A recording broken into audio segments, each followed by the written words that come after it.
Hi. Welcome back to my therapy sessions. I know it's been a little while since we last met. I had some issues at my previous clinic that posed a threat to myself and to everyone around me. I hope you're doing well, but we'll get into that soon. In the pursuit of formalities and structure, I shall introduce myself again. My trade name is Dr. Sonny Titus Knox, and in case you've forgotten, I am your therapist. Now, this session will deviate slightly from our norm, because today's session will function in two parts. This is a new structure that I am trialing from my experience in Zambia and Namibia and any other country ending in "-ia", in which a medical license can be bought for the price of 2 quarts of albino blood. Ethically sourced, of course, from my farms in Nigeria. We will begin with a guided meditation to take you into your own mind and to allow you to relax, decompress, and to make your mind honest and open. This will be the beginning of our session. Once I believe you are thoroughly at rest, I will begin therapy. If that sounds fair to you, we will now begin. Please, take a seat or recline into a position that is comfortable and safe if it is safe for you to do so. Please do not yet close your eyes and simply find a position at which you are comfortable and at which you will not be disturbed or rescued from this psycho-conditioning. Take a moment to yourself to confirm you are comfortable. You may still feel stress or tension. This is fine.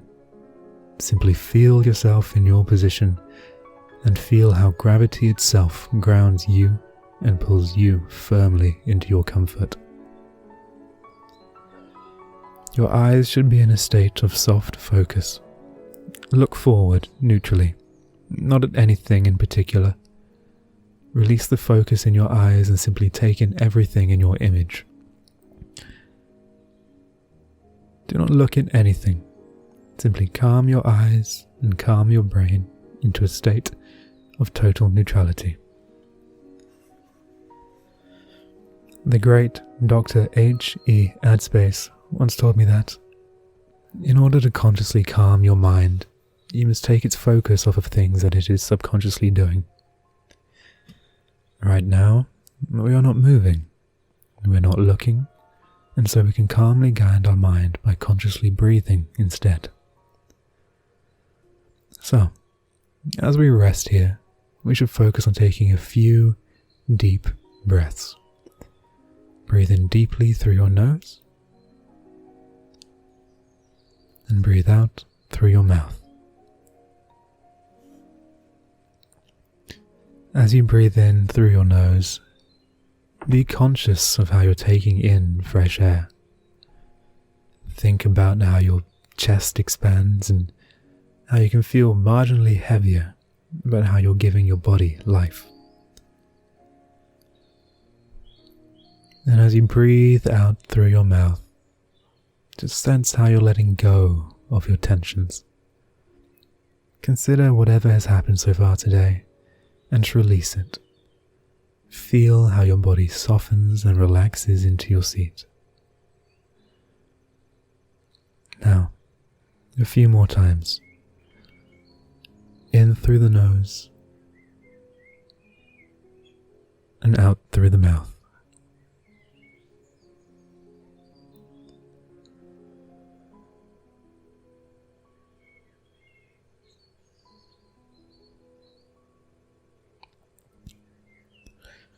Now, the next time you breathe out, and as you feel your body decompress and relax, consider finally slowly, just closing your eyes. As you rest there, enjoy the sense that you've finally just left everything behind. Focus just on the feeling of being present, of how your muscles tie to your bones, and of the conscious understanding that you are in control. Everything in your body is in your control.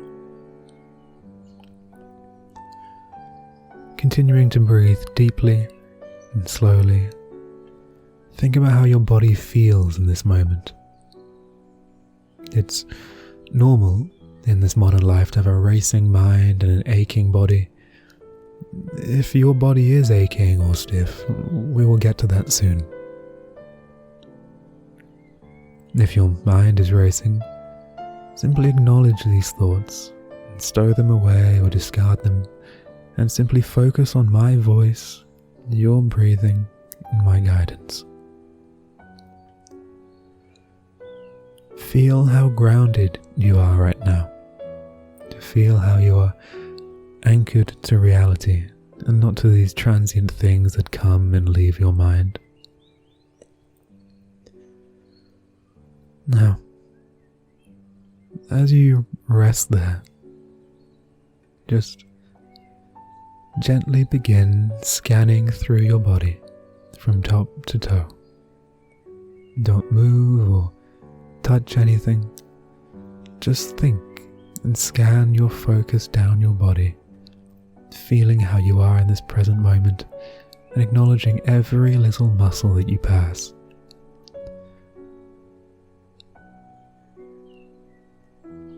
If it helps you image this and perform this exercise, imagine a spotlight, finely focused but warm, that you can guide from place to place.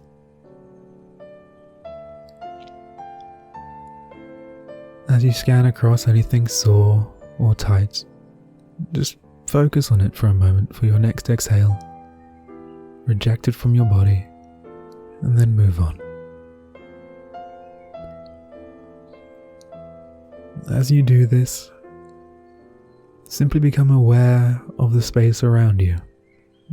Don't let yourself be distracted, but be enthralled and joyous at life. Consider the noises, the screams, the scents that surround you. Don't become absorbed by them, but be thankful that you are alive and that you can have this great experience. Allow your tiredness, your heaviness, this tension, allow all of it to come to the surface.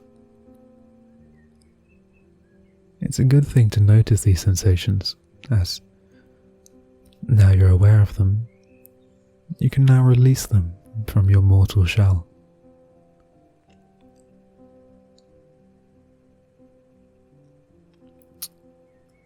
As you continue to scan, perhaps consider just quite how you're breathing. Don't change how you're breathing, but be conscious of it.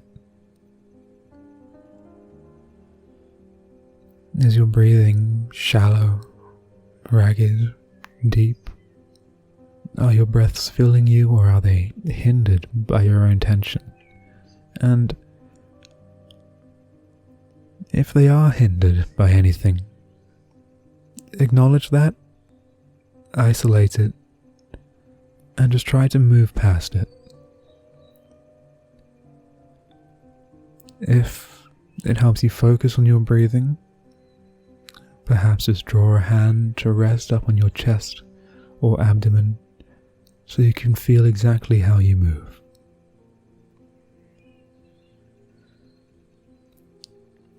Even though thoughts may pop into or out of your head about things that may happen or may have already happened, each time you realize that your consciousness is wandering off and that you may be wandering off with it, simply let it go acknowledge that you've had this moment and let it leave you. Return to my voice and to your breathing.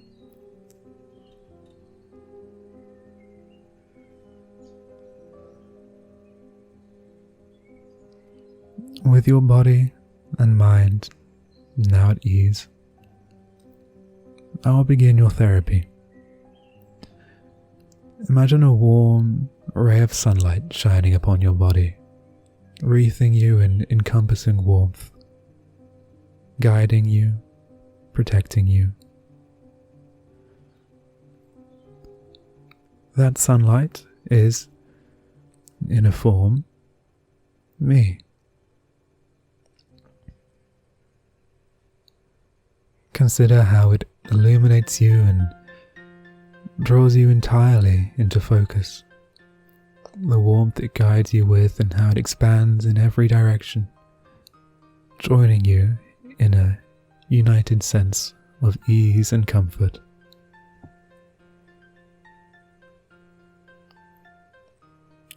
With your mind open and with all of you drawn together in warmth, please tell me how you are and how you've been doing.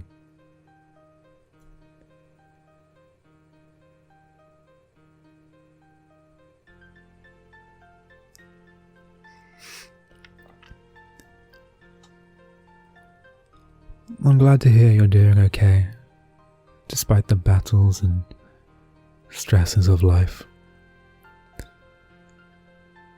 And I'm very glad to hear about how you've been thinking about what I've been teaching you, about how you are still in control.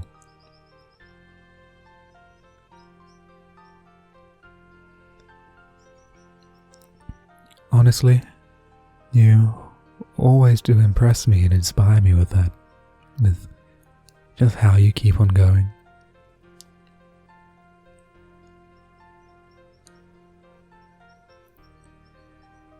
Have you ever considered suicide? No? I'm glad. You deserve to cling to life, where you're valued and loved, where life is warm and caring.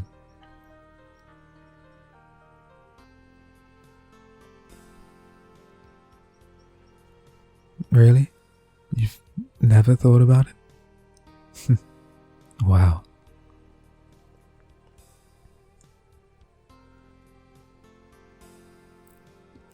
If I were you, if it was me, I would have.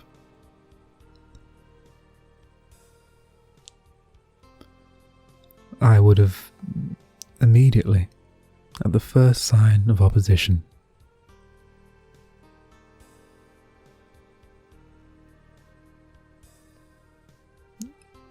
I would have driven off of a bridge. I'm not saying you should. Of course not, that's silly. But I would have.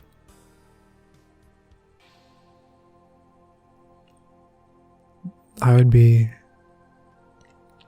swinging from a chandelier, hung and dead, not laughing, just to clarify.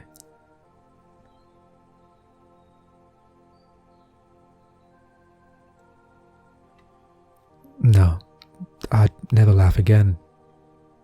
I wouldn't be able to. I'd be dead. And even if they got me down and saved my life and tried to help me,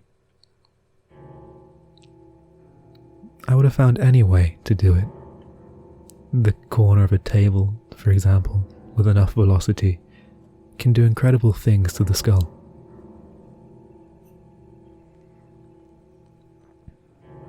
Or, of course, there's so many more things in life that I could have done. I could have bisected myself with farming equipment. Or I may have considered heroin. You shouldn't, of course. This is theoretical. Projecting, really. But it's what I would have done.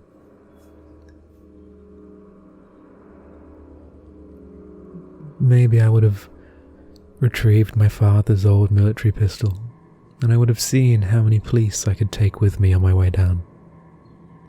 The police and the elderly, of course.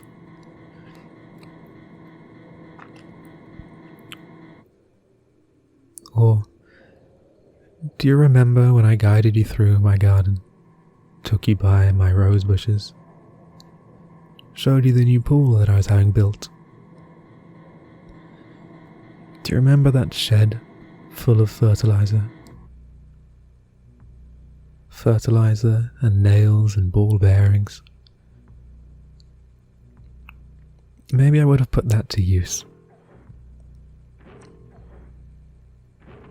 I'm not saying you should, but I would. I'm glad you're doing well. How are things with your partner, or indeed your pursuit of a partner?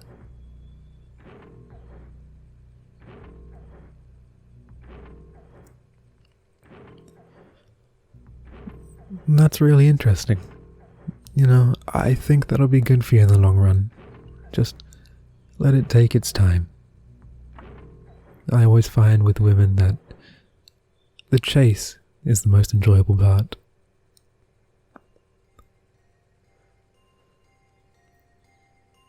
I had a wife once, you know.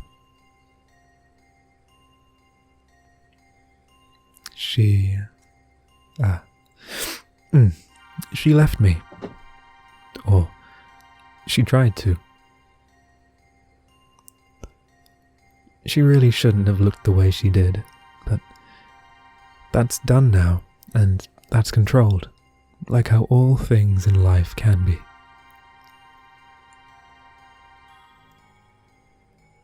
She was good to me. At times, great.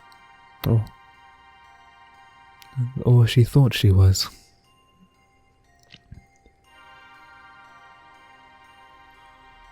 Nothing in this life is permanent, good or bad.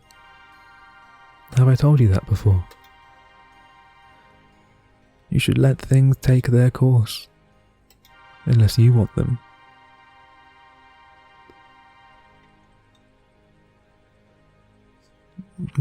How about your hobbies?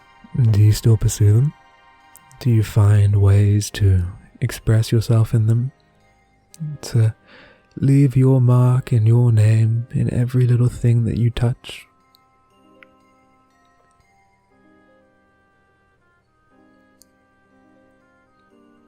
You know, I quite like to paint. Have you considered painting? I really do believe you would become a beautiful artist. I've seen how you think, and it is just... it's beautiful. It's absorbing, and it's so aware.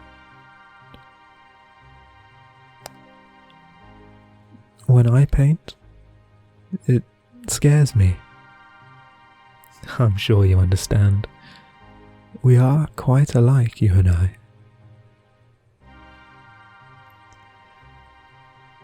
You should give in to yourself more. You do have control, and you really should enjoy it.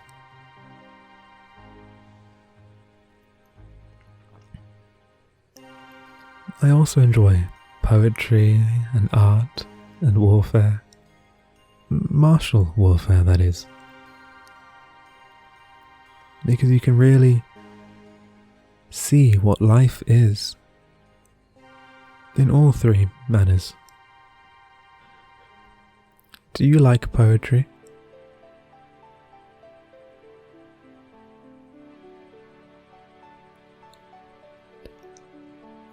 I find myself writing occasionally, and I'll be sure to give you some transcripts if you're interested. I'm quite a fan of Byron myself. You should read Don Juan. It's not relevant to our life at all, but it lets you imagine.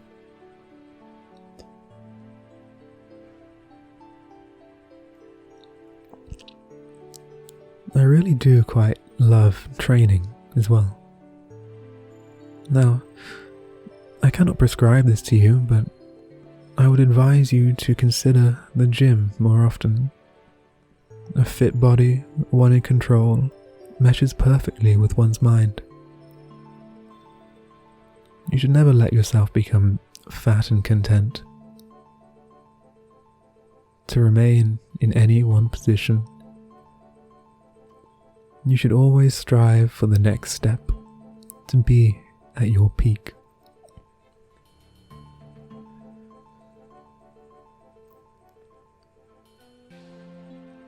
Have you considered religion? I think it links well with the psyche. I'm not religious, though I can see why some people are. The comfort and the purpose, the ethics. I am not religious, but I believe firmly that even if there is a God, your prayers may be wasted. You should thank your God for your existence by perfecting yourself. Pursue the arts that interest you, and learn and be fit. Maximize your impact upon the world, good or bad. If I created life and it begged me for forgiveness and thanked me for the gift of life, it would anger me. I would snuff it out like an accidental flame that smoked far, far too much. No, I would only be happy for it if it truly put that life to use. Consider when you do die, and you go to your heaven, your destination after life. Will the judge of your life value more for your prayers or for what you've done? Will he judge a wasted but devout follower, obese and useless? Or will he judge a prayerless one who was fit and active throughout his life and actually produced something for society? I think if you are religious, you should pray with your actions. Like the Taliban.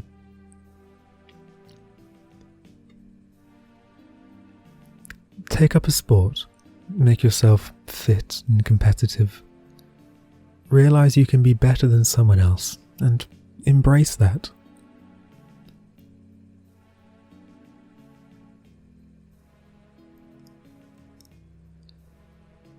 How is home?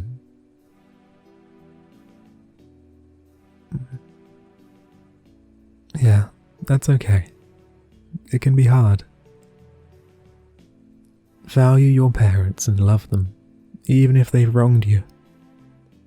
I know it can be hard, but it is a human's instinct to care for their young. They may struggle to do so, but they do mean well.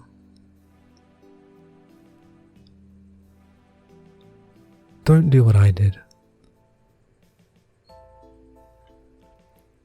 My mother was wonderful, but my father was complex. He was a killer of kings, per se, similar to hit game by CD Projekt Red, The Witcher 2.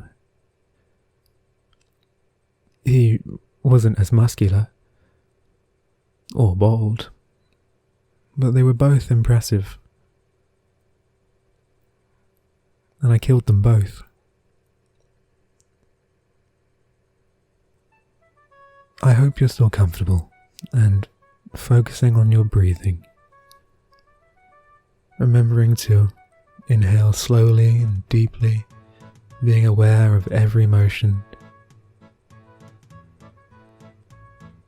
And exhale, feeling your body decompressing.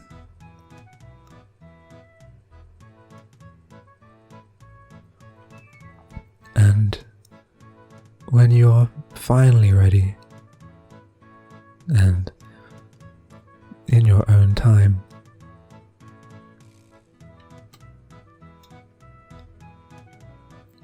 open your eyes.